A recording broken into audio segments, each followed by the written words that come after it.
Hi, everybody. This is Crypto Rich, working with you to get rich with crypto, filling our pockets with crypto profits. The following video is a podcast that I recorded with Tom Luongo of Gold, Goats and Guns. And if you don't know Tom Luongo, he's been a regular guest on my channel. I'm going to have him on my channel again in the next week or so. So please do subscribe, click the notification bell and all that business. Now, I think he's a really great political and economic commentator. He's also an OG when it comes to Bitcoin and cryptocurrencies. And this is a podcast that I recorded for his channel over a week ago, and it's already been out on his channel. And I'm, with his permission, reproducing it here on my channels. Now, what we primarily talk about in this video are cryptocurrencies that are privacy focused, mostly about Pirate Chain, as I explain how Pirate Chain works to Tom. Plus, we also talk about other privacy focused cryptocurrencies and applications. And these also get a mention. These in particular, Sentinel.co, Ether1, Komodo platform, Atomic Dex, Shirley, and Veriscoin. I have split this up into two parts. I'll have all the links in the description below. Please comment, like, follow Tom on his Twitter handle. Go check out his channels. And between now and when I see you next, please keep filling your pockets with crypto profits. This is Crypto Rich, and he was with Tom Luongo. Interested in passive income? Check out this cryptocurrency savings scheme from AXION. Get a 10% bonus when you use my link and purchase through the AXION auctions. Then stake, save, earn, and spend. Link in the description below.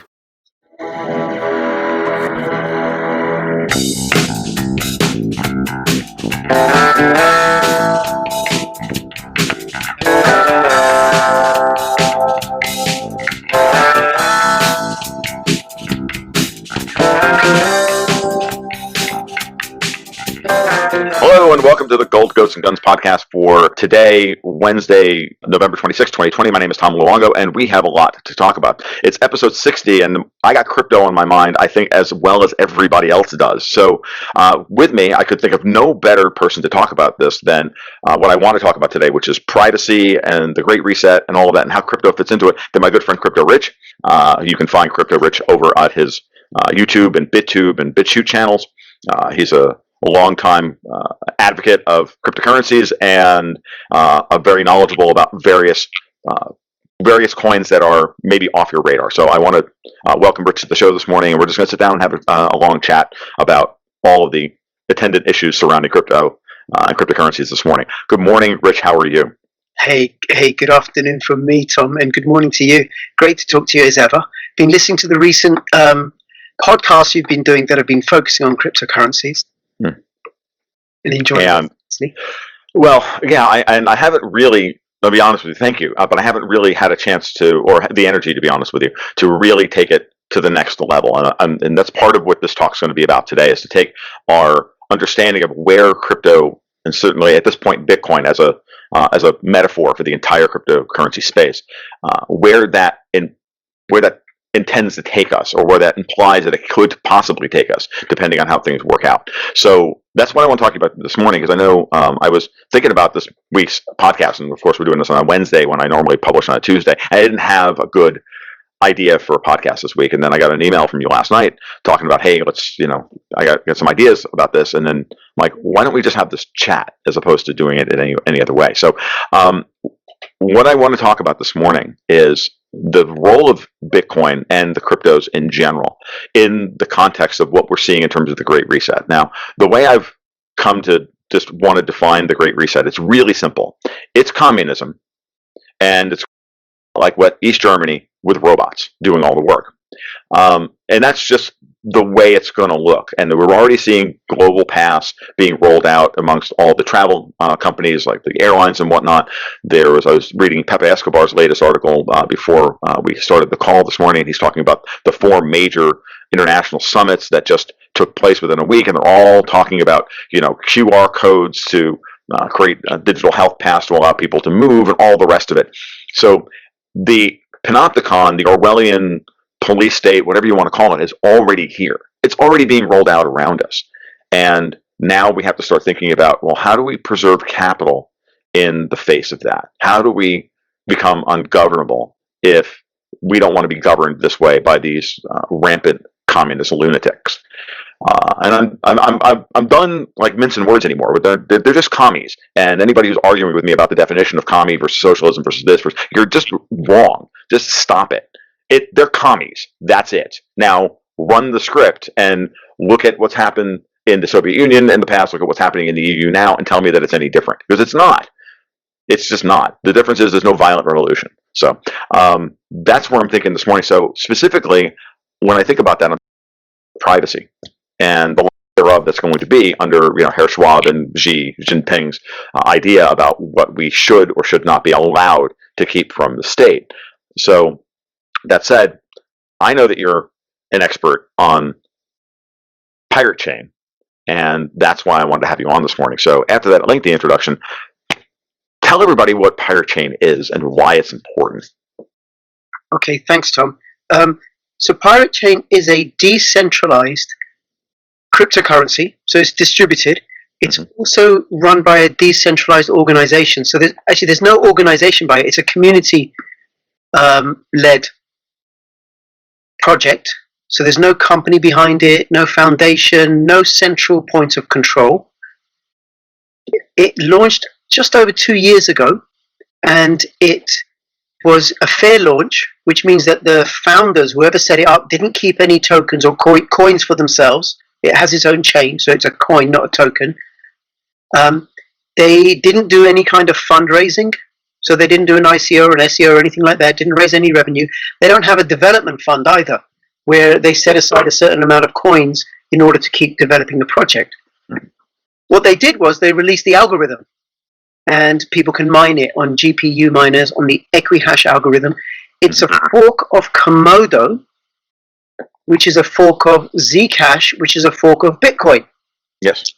And Zcash uses ZK Snark's technology to make the transactions private. Now that's zero knowledge, and I forget the rest of it, but it essentially means that nobody can see how much is going where. Right. But Zcash has the failing that it's not private by default.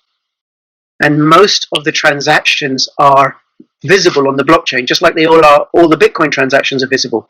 And then what you have is a very small private anonymity set. And if I use this as an example, supposing there are only 10 transactions every day on the Zcash blockchain, but only 3 of them are private. Over time, by tracking the 7 visible transactions every single day, it's possible to work out the addresses where they're going to and the amounts. And that's one of the failings of most privacy cryptocurrencies, in that, like Dash, in that the privacy is optional. And I think PivX had that as well, which is a fork of Dash. I'll inject, so does Komodo, because Komodo actually has their jumbler technology with the ZK Snarks protocol and all the rest of it, and it's all optional. Yeah, and that with Komodo, Tom. It's no longer a privacy coin. Oh, it isn't? Yeah, what happened is Komodo are going for to be a blockchain enterprise solution. Right. And so they removed the privacy. But where Pirate Chain came from is from the Komodo team. Right. So it was that, and I saw this on tweets and stuff and on the Komodo Discord, they were just tinkering about. You know how somebody might have tinkered about with a bit of metal underneath a car or whatever, so a hot wire or something. They were tinkering about with some code, wondering, is it possible for transaction? And they've done that. So what you have with Pirate Chain, the coins are mined. You can see how many coins are mined to make sure that no miners are cheating the algorithm by producing more than they should for auditing purposes. But then once the coins go into their first wallet, after that you can't see anything. You can't look into a wallet.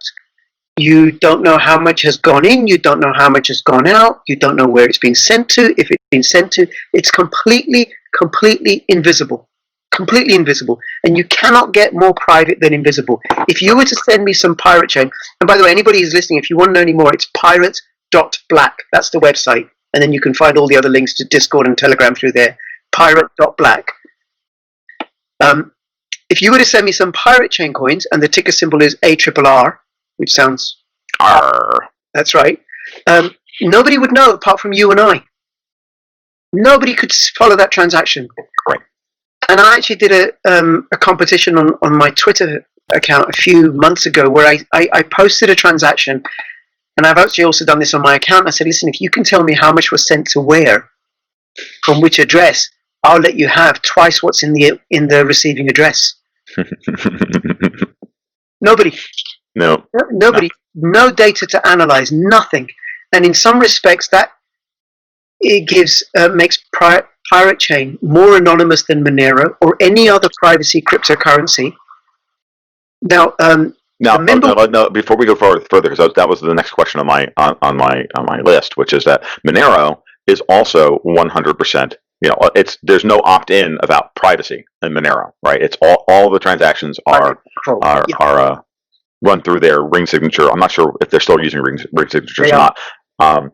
Their privacy system. So I know that ring signatures are not as good as ZK snarks. I don't know the technology, but from the people who know this stuff, backwards and forwards, the technology is like like ZK snarks, then ring signatures, and then coin join or whatever. I think in that order of difficulty to hack, as it were. Yeah. So if I'm wrong about that, please clarify. No, well, Monero is private in that regard. When I've looked on the blockchain, I'm pretty certain, and I may be wrong here, right, because it's been a while since I looked on the Monero blockchain, that there may be addresses. Right. But what Monero uses is ring signatures, and I don't know how many addresses it sends to. So it's a little bit like, I want to send you some Monero. Right. What the Monero blockchain does is it breaks up the transaction into several small packets and sends it through other made-up addresses. Right. So it's harder to track. Now, I think they just recently upped the number of fake addresses within the ring signature system. I think that's one of the main things they did recently. Again, anybody who's listening to this podcast, you've got to leave comments and let us know. We know that we know where the limits of our knowledge are, but I know the Monero guys have been very, very aggressive in trying to, especially to me, tell me how great Monero is now versus the earlier versions of it. So yeah, Monero is great, and they have acknowledged in a tweet that I've seen that Pirate Chain has a much, much larger anonymity set than Monero does, which makes it more private because you have to. It's like the difference. Say when I was talking about looking in 10 transactions, with Pirate Chain you're looking in 1 million transactions, and with Monero you might be looking in 10,000 or 100,000. Right. So and what's important for people who don't understand this, it's the point being is that if there's one real transaction and 1,000 fake transactions, that's where the anonymity comes from, because it's now almost impossible to cryptographically unlock and find the little bits and pieces of the real account number that did the transaction to then piece it back together. The bigger the anonymity set, the more potential anonymity. Remember, all cryptocurrencies stuff, every bit of it is all about the mathematics of the large number mathematics and using the law of large numbers to your advantage in order to slow somebody down from trying to find anything out. It's Bitcoin's, proof of work blockchain is based on this idea that we have so many people working on the problem, it would take 5 times that number of people to hack it, right? And it's the same kind of thing. So that's what this whole anonymity pool issue is about in terms of how to create anonymity and privacy within the privacy coins. And now we're discussing, which ones are better. So, yeah. Now, Monero, by the way, is a great project, really good project, and it is a really good privacy coin, much better than Zcash and Dash and stuff. Absolutely. Now, I was saying that with Pirate Chain, there's no data on the blockchain to be analyzed. That's also the case with the Mimblewimble coins, Grin and Bean. Right. Now, I don't know anything about Mimblewimble other than that Litecoin is going to be using it. So a little background on that would be great. Yeah, I can't get into the technicals of it, right? It uses a different protocol. And this was the case some time back when they first launched. The problem with the Mimblewimble coins is that the IP addresses have to be exposed. Oh, forget it. But then you have to use Tor and everything. I don't know if they've developed that, but that was the case in the beginning when they first launched. But you do have no data. With them, you have no data on the blockchain. However, they're not resistant to double spend attacks. Now, Komodo, which isn't a privacy coin, is, and Pirate Chain is resistant to double spend attacks. And for those that are new to cryptocurrency, let me explain what that is, right? You and I are recording this, and this can, I can convert this as an MP3, and I can very easily, because it's a digital good, make another copy of it and send it on. I can do that with your blog post or with a PDF or a Word document or an Excel. Just make a copy, make many copies and send it on. The problem with digital money, it's in some kind of centralized container like our online bank accounts. Once it leaves that centralized container, how do you stop people copying it many times over and then passing it on?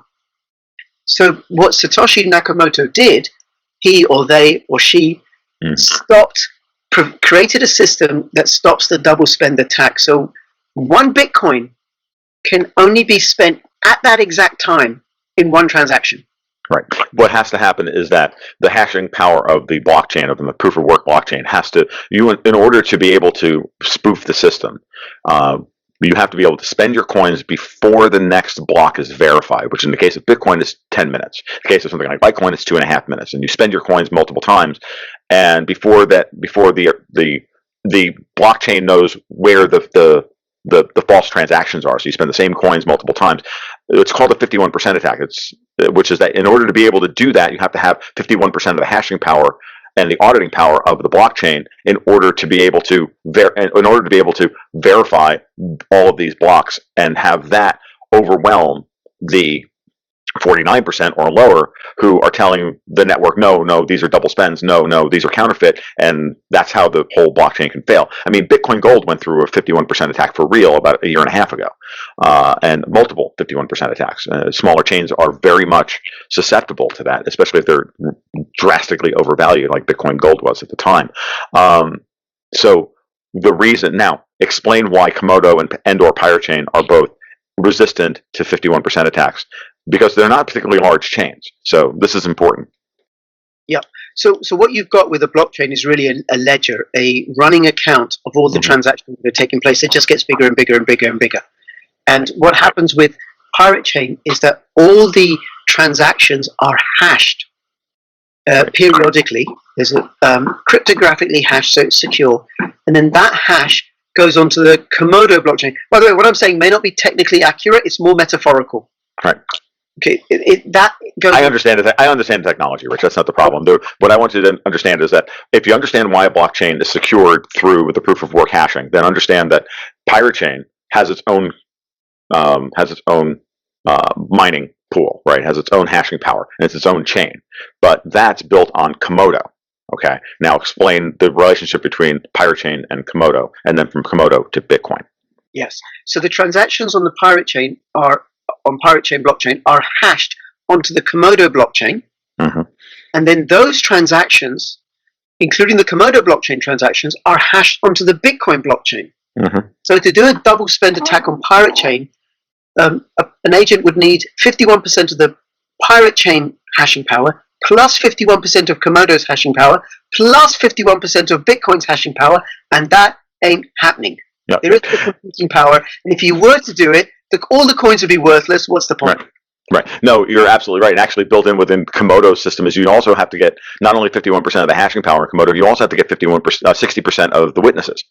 Right? Because what happens on Komodo, because I know this well because I'm a big fan of Komodo, which is that every hour all the transactions on the Komodo blockchain are hashed into a block, sent out to a number of auditors, and then 60% of those auditors have to agree that that's the block they're going to send to the Bitcoin blockchain, which they pay for. They pay and send this Bitcoin compliant block to the Bitcoin blockchain to be audited, so that every hour there's a backup made of the Komodo blockchain, which in turn, because Komodo is a blockchain deployment platform, all of the coins on Komodo are then backed up to the Bitcoin blockchain.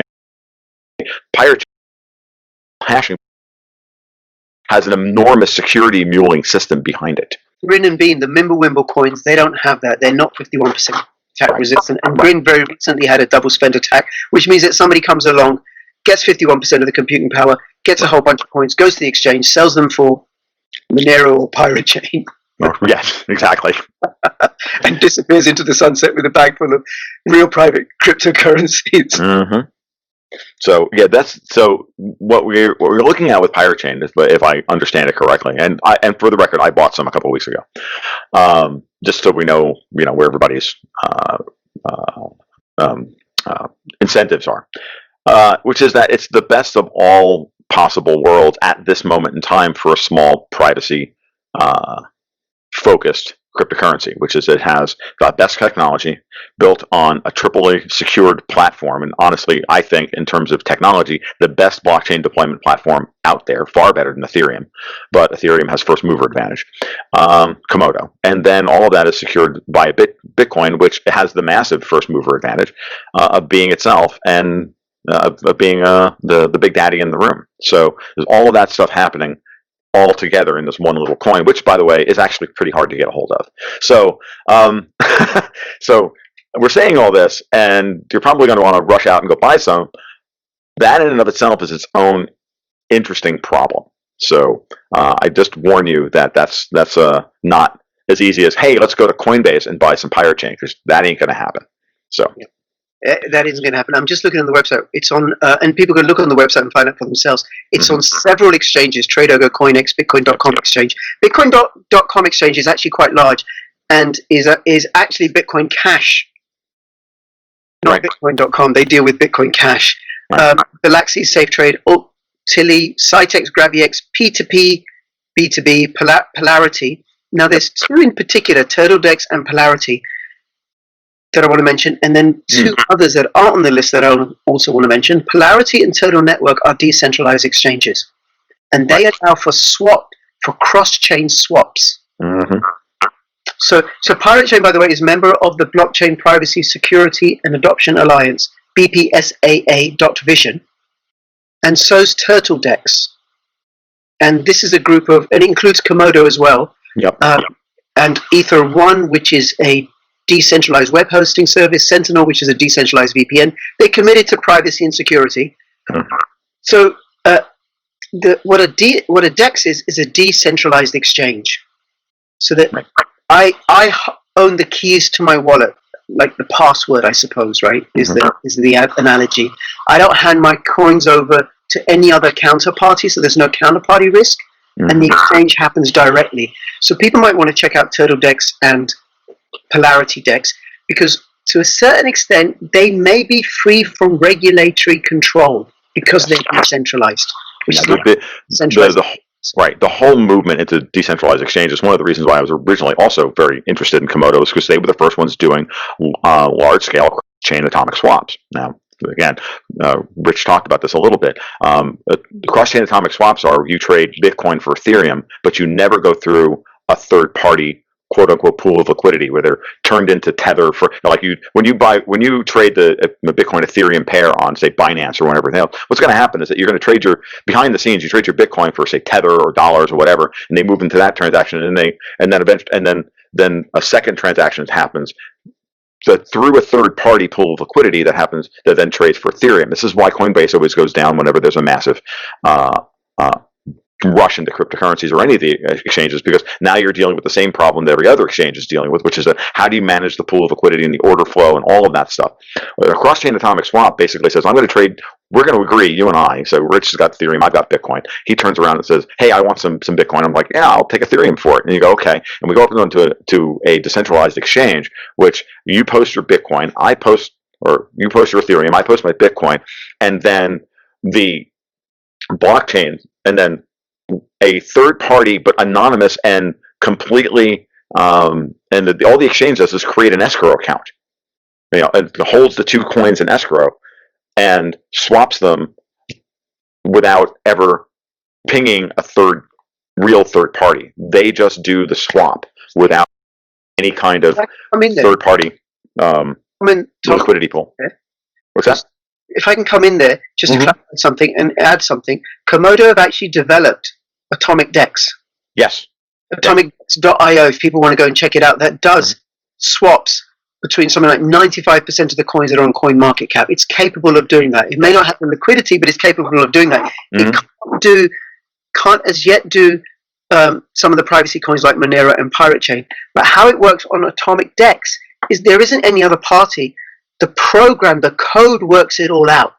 So even in a escrow fund, like it might be, say, with local Bitcoins or something, or local Monero, there's no other party. So I send Ethereum, you send Bitcoin, the transaction goes through for both of us, or it doesn't go through at all.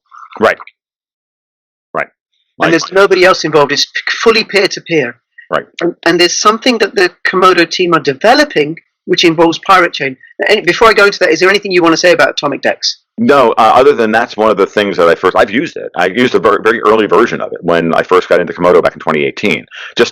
When they could only swap a couple of different things. I think I swapped some of their older, some of their older SuperNet coins for, Komodo, just to like try it out and see how it worked. And I can tell you, even in its primitive state, it was quite impressive, right? And today, Very impressive. They're about to launch their final beta. Right.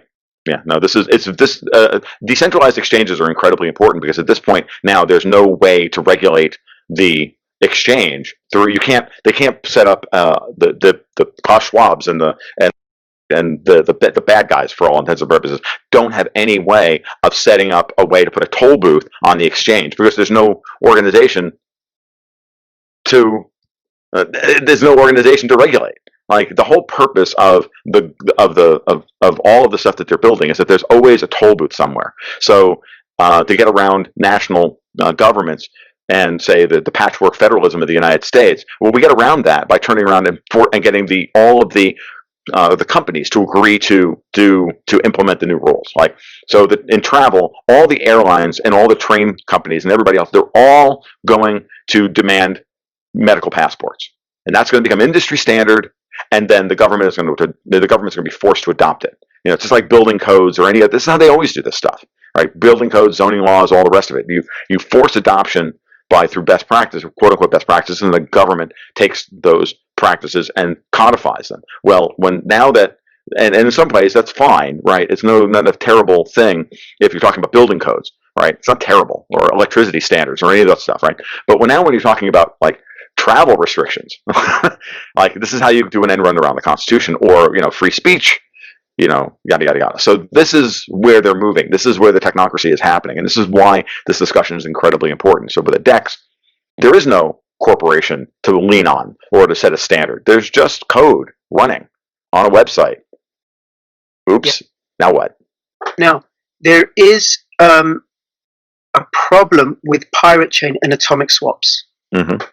Which is to do with this anonymity. So supposing sure. I'm going to send you 30 ETH and you're going to send me 1 Bitcoin, the code can actually look in our respective wallets and just check that you've sent it halfway, I've sent my 30 ETH halfway. It can actually look inside. But with Pirate Chain, I say to you, listen, you send me 1 Bitcoin, I'll send you, I don't know, 1 million Pirate Chain. Right. Well, maybe I've only just sent you 1. Right. The code doesn't know. Right. But don't worry, because the team at Komodo are working on this. Mm-hmm. Oh, and if they don't solve it, it's fine. No. They're solving it. Okay, cool. They're solving it, right? And so this isn't live yet. They're testing it privately. They're talking about it. It's the website is shurli.co, shurli.co. And how it works. See, if you wanted to send me some Bitcoin, and I was going to send you some Pirate Chain, one way we could do that. If you were going to send me $100 worth, you were going to buy $100 worth of Pirate Chain. Right. One way you could do that is you could send me $1 worth of Bitcoin. I send you $1 worth of Pirate Chain. Then when you're satisfied with that, you got the transaction. You can send the next $1, and then I send the next $1. Right. So we're building it up incrementally, $1 at a time. But that is really, really laborious. Mm-hmm. Shurli automates the whole process. Right. So you would send $100 worth of Bitcoin. I would send $100 worth of Pirate Chain, and then what Shurli does is it breaks it down into small transactions. So you say, I own $1 worth of Pirate Chain. So you break with anonymity and say, I own $1 worth of Pirate Chain. I might own $1 million worth of Pirate Chain, but I own $1 worth, right? But you set up the atomic swap that you allow, that you say, okay, but we're going to transact privately. We're going to transact $100, and all anybody could possibly see is the fact that, well, okay, he admitted to having $1 of the stuff. That makes it really interesting from capital gains perspective. I'm just now thinking about, like, how does the IRS do anything at this point? What do they say? Nobody can see the pirate coins traveling along the blockchain. Exactly. So it's not even possible. You're sending 1 Bitcoin from your address, and you're doing it 100 times. Mm-hmm. That's all they'll see. Yeah, they'll see 100. They'll see 100 to 0.01%, or whatever. They'll see 100 5 Satoshi transactions. Now, the only problem I have with that is going to be There's going to be the fees that go along with that. It's going to be hideously expensive to do it that way on the Bitcoin blockchain, depending on how things work out, because you're sending 100 transactions to the Bitcoin blockchain when you do that. Just FYI. This is one of the limitations of Bitcoin, and also currently with Ethereum for atomic Agreed. and also for Surely, in which case you might be better off, okay, send me some Bitcoin Cash or Litecoin for the pirate chain. Or Komodo or some other coin, with a higher throughput. Yes, also for the transaction times for Bitcoin on the atomic DEX anyway, it can take sometimes 30 minutes for it to go through. Sure. So no, it's very normal. That's not recommended. No, it's not. But this is nascent technology. This is bleeding edge stuff where, when I talk about the forces of decentralization overwhelming the forces of centralization, this is the very kind of thing I'm talking about.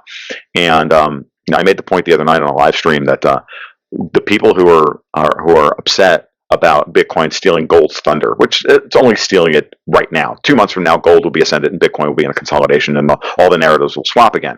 But right now, what people have to realize is that this is nascent technology that is also the greatest wealth transfer from rich to poor in the history of man. Okay, and all the people who've gotten rich, not all the people, but many of the people who've gotten rich, as of right now in this first phase of Bitcoin and private cryptocurrencies, they're all motivated by the very things that created Bitcoin in the first place: skepticism of the governmental system, hatred of central bank debt-based fiat currency, blah, blah, blah. They believe in privacy, they believe in anonymity, they believe in all those things, and they've got billions of dollars at their disposal to do the development work against people who have trillions of dollars available, and all they can do is point guns at you. And if you see this is asymmetric, what asymmetric warfare truly looks like. This is why I wanted to cover this today, and I'm glad you popped in to do this, because it's just when you understand it from that perspective, you realize that this is not going to end, and it doesn't matter whether gold is ultimately going to be better in the end 100 years from now, and all the cryptocurrency stuff is going to crash because math and technology reasserts gold. I don't believe that narrative, by the way, but let's just run that narrative all the way to the gold bug's end. Right? And again, I'm a guy who loves gold. Gold, goats, and guns, man. I own gold. I love gold. When Bitcoin's too expensive, I'll buy gold, and when gold is too expensive, I'll buy Bitcoin. I'm agnostic when it comes to this stuff, right? You go where the money tells you to go. But let's just run that argument out. Say 100 years from now, gold is reasserted as the ultimate form of wealth because all the computers crash, and we have the equivalent of the Frank Herbert Butlerian jihad, and no one trusts computers because of AI and yada yada yada. Fine. So you were right, but your grandchildren, you're not going to be around to see it. And this is why it's so very important that you understand that time is actually more important than money, and why right now Bitcoin is a superior money technology than gold, and gold coins are. And it's just that simple. And until people really wrap their brains around it, you can't do any of this. I mean, gold already has all that stuff built in, but you can't move it. The government knows when you're going to move gold. They already know that you bought it. Right? It's all out there. So. And for most people outside of the United States, it's really difficult to buy it. So, especially in Europe. Really difficult to buy it. So, especially in Europe. You said something in a podcast last week, how you could put your Bitcoin in a hardware wallet and take it across a border or something. Mm-hmm. You don't even need to do that. No.